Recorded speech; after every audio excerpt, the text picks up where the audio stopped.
दोस्तों, झांसी में इस समय चल रहा है डिफेंस फेस्टिवल और इस दौरान भारत के डीआरडीओ ने एक बहुत ही जबरदस्त टेक्नोलॉजी को डेमोन्स्ट्रेट किया। एक्चुअली उसका फुल स्केल पर टेस्ट किया गया जो कि पूरी तरह से सफल रहा। मैं आपको बता दूं कि ये ऐसी टेक्नोलॉजी है जो कि एक फ्यूचरिस्टिक टेक्नोलॉजी आप कह सकते हैं।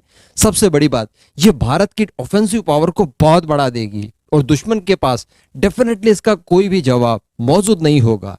जी हाँ, मैं बात करने वाला हूँ स्वार्म ड्रोन्स के बारे में।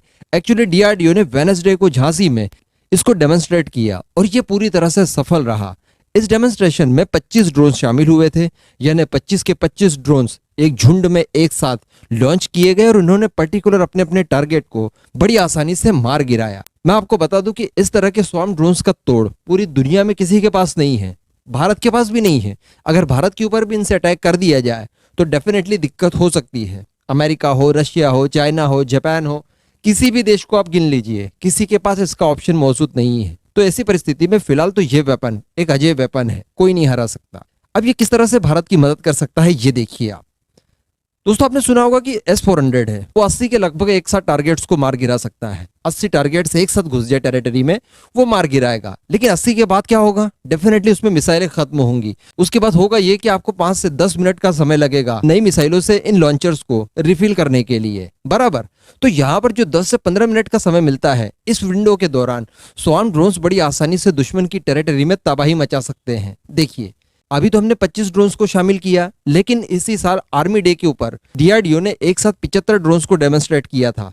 आने वाले समय में हम लोग 100, 200, 150 इस तरह के भी ड्रोन्स को शामिल कर सकते हैं। तो मान लीजिए आपने 120 ड्रोन्स भेज दिए चाइना में, चाइना के एयर डिफेंस सिस्टम यानी S-400 ने और बाकी के कुछ छोटे मोटे डिफेंस सिस्टम्स ने 100 ड्रोन्स को मार गिराया, लेकिन उसके बाद भी 20 ड्रोन्स बच जाते हैं। तो वो 20 ड्रोन्स किस तरह से तबाही मचाएंगे चाइना के अंदर, आप समझ ही सकते हैं। S-400 जैसी चीज को भी वो बड़ी आसानी से पूरी तरह से खाली हो जाने के बाद खत्म कर सकते हैं, क्योंकि S-400 को आपको रिफिल करने में 5 से 10 मिनट का समय तो डेफिनेटली लगेगा ही लगेगा, और इतना बहुत हो जाता है। तो ये कहा जा सकता है कि ऐसी परिस्थिति में आप किसी भी एयर डिफेंस सिस्टम को बड़ी आसानी से मार गिरा सकते हैं। जब भारत किसी से युद्ध लड़ने जाएगा या किसी तरह की हमें स्ट्राइक करनी होगी, तो इसका इस्तेमाल बड़ी आसानी से हम लोग कर सकते हैं। मान लीजिए पाकिस्तान से लगती हुई बॉर्डर के आसपास आतंकियों के कई सारे कैंप्स हैं, लेकिन उन आतंकियों के कैंप्स को एयर स्ट्राइक से बचाने के लिए एयर डिफेंस सिस्टम तैनात कर रखे हैं पाकिस्तान ने, ताकि भारत अगर कोई एयर स्ट्राइक करता है तो उन मिसाइलों को रोक लिया जाए। चलिए ठीक है, अभी हमने स्वार्म ड्रोन्स का इस्तेमाल किया, एक साथ झुंड में अगेन हमने 25-75 की संख्या में भेज दिए। तो आपके एयर डिफेंस सिस्टम कब तक इनका सामना कर पाएंगे और किन किन का सामना कर पाएंगे?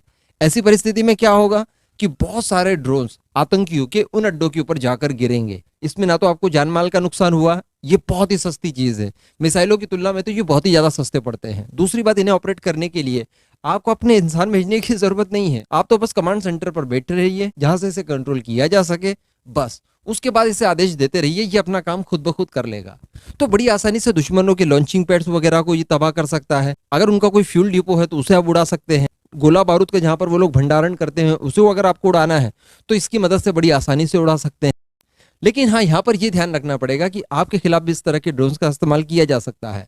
तो आने वाले समय में डीआरडीओ ने सोचना चाहिए कि इसके तोड़ के लिए क्या बनाया जा सके। अमेरिका की तरफ से कुछ ही समय पहले दावा किया गया था कि उसने ऐसी टेक्नोलॉजी डेवलप कर ली है कि वो स्वार्म ड्रोन्स के खतरे को नाकाम कर सकता है। अच्छी बात है अगर कर सकता है तो डीआरडीओ ने अब इसके ऊपर भी काम करना चाहिए, क्योंकि हमारे खिलाफ भी हमारा दुश्मन इस तरह के हमलों को अंजाम दे सकता है जब हम बहुत बड़ी दिक्कत में फंस सकते हैं।